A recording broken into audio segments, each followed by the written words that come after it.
Pai do Senhor, meus irmãos, sejam bem-vindos ao nosso devocional. Hoje é quinta-feira, dia 29 de maio. Deus nos abençoe. Estamos lendo aqui hoje, Carta aos Hebreus, capítulo 5, verso 8.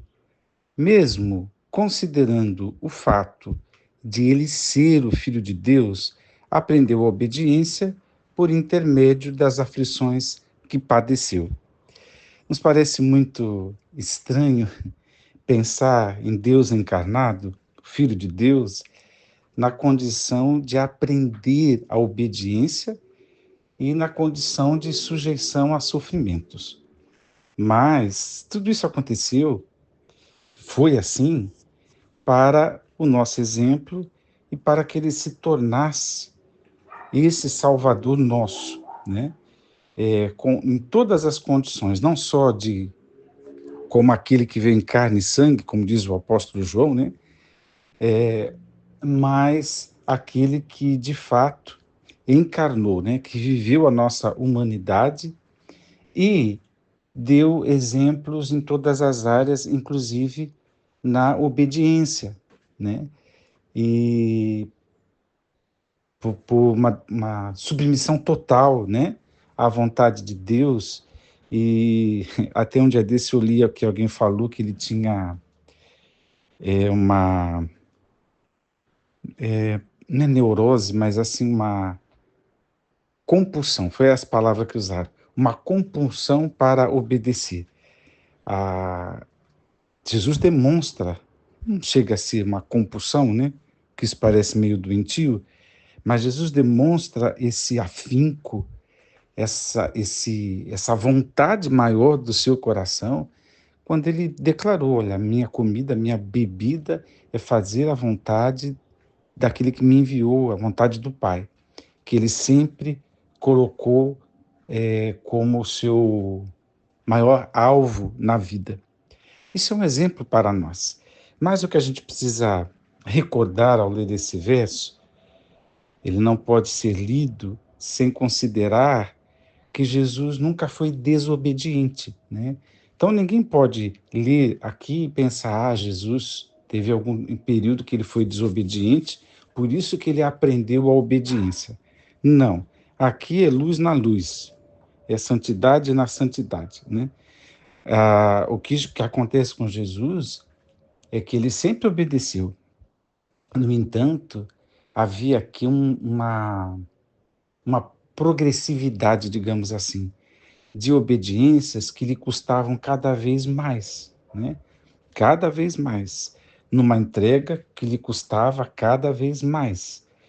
Então, à medida que ele ia obedecendo e ele ia aprendendo essa obediência, nessa progressão, né? E a dinâmica foi desse ensinamento, né? A didática divina, a maneira como Deus ensinou, foi através dos sofrimentos que ele padeceu por nós. Então, nós temos Cristo Jesus, que não tinha uma obediência farisaica, porque a obediência farisaica era uma não obediência, né?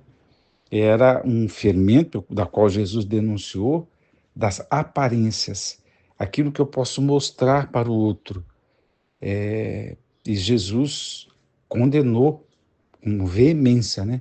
Foi firme para combater esse fermento, essa falsidade, essa hipocrisia. Mas Jesus, o que acontece com ele? Era da sua interioridade, ele é obediente no coração, não é para mostrar, né?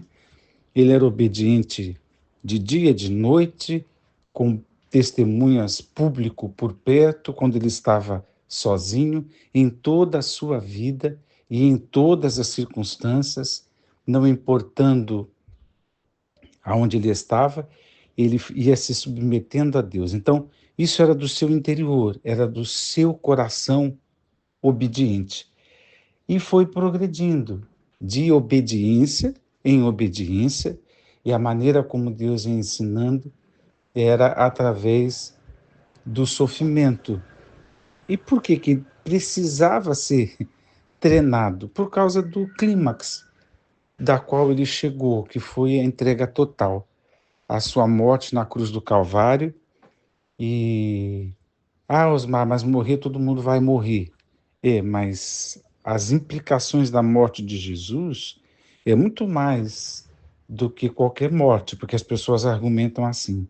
Tem gente que morre com sofrimentos maiores.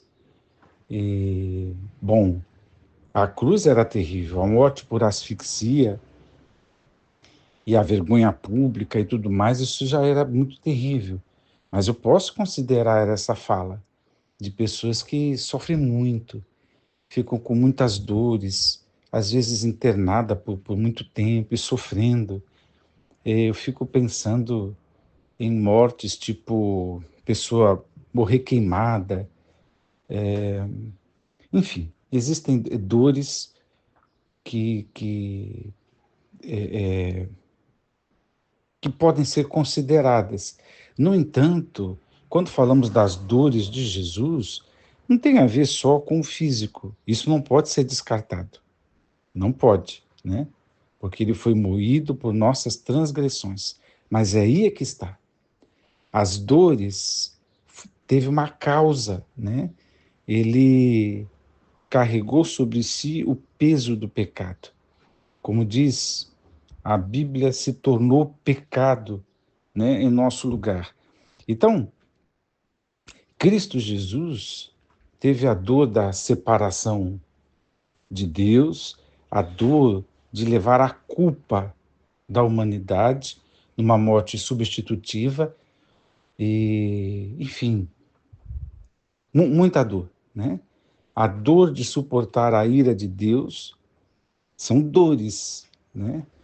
Então, este foi o clímax, mas ele veio aprendendo ao longo da vida, de obediência em obediência, foi sendo aperfeiçoado para ser tudo aquilo que a gente precisa. A gente precisava de um redentor, alguém que pagasse o preço, mas a gente também precisava de um exemplo perfeito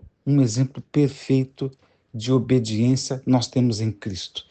Por causa dessa desobediência, nós temos também um sumo sacerdote, da qual as Escrituras declaram que padeceu, né?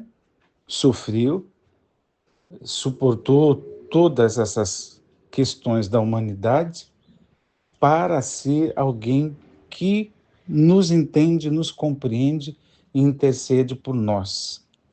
Intercede a Deus porque conheceu na carne quais são os dramas, né, humanos. Então, foi aperfeiçoado para ser tudo isso. E mais alguma coisa que eu não estou citando aqui e agora.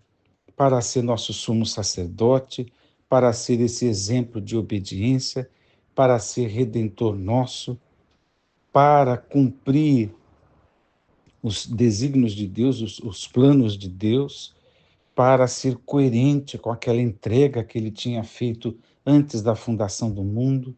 Então tem muita coisa implicada, né? Que Deus te abençoe a pensar em Jesus desta maneira, e o que fica para nós é obedecermos, né? É entender, interiorizar, né, como eu disse, que não ser uma coisa de fachada farisaica, entender que tem que ter uma progressão, que não é possível que a gente fique, né, se debatendo com coisas básicas, fundamentais, lá do começo da nossa fé, né, ou quando éramos novos convertidos, nos debatendo com coisas pequenas.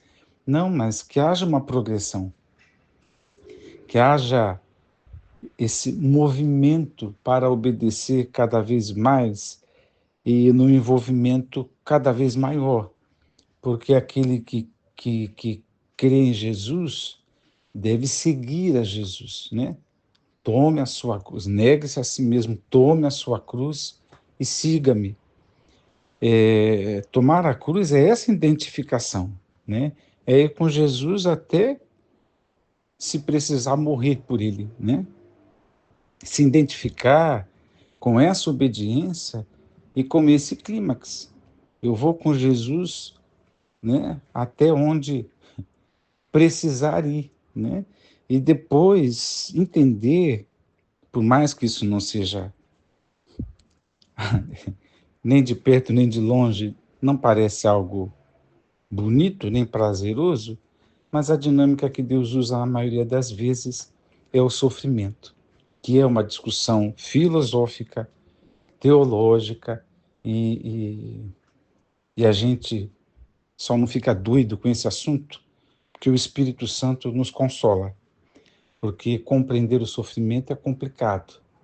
Mas o que eu posso dizer que Deus é bom e que o sofrimento que existe, que foi fabricação nossa, Deus usa para o nosso bem. Deus não criou o sofrimento para nos atormentar, mas o sofrimento que a gente criou, que a gente produziu, Deus acaba usando para o nosso progresso espiritual. Mas compreender isso não é coisa para menino, é coisa para quem vem obedecendo, se submetendo até chegar na hora de partir. Que Deus te abençoe, que Deus te abençoe nesta dinâmica.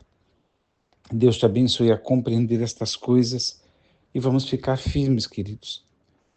E tendo Jesus como esse modelo, né? Como esse grande espelho, e vamos ficar com os olhos fixos nele.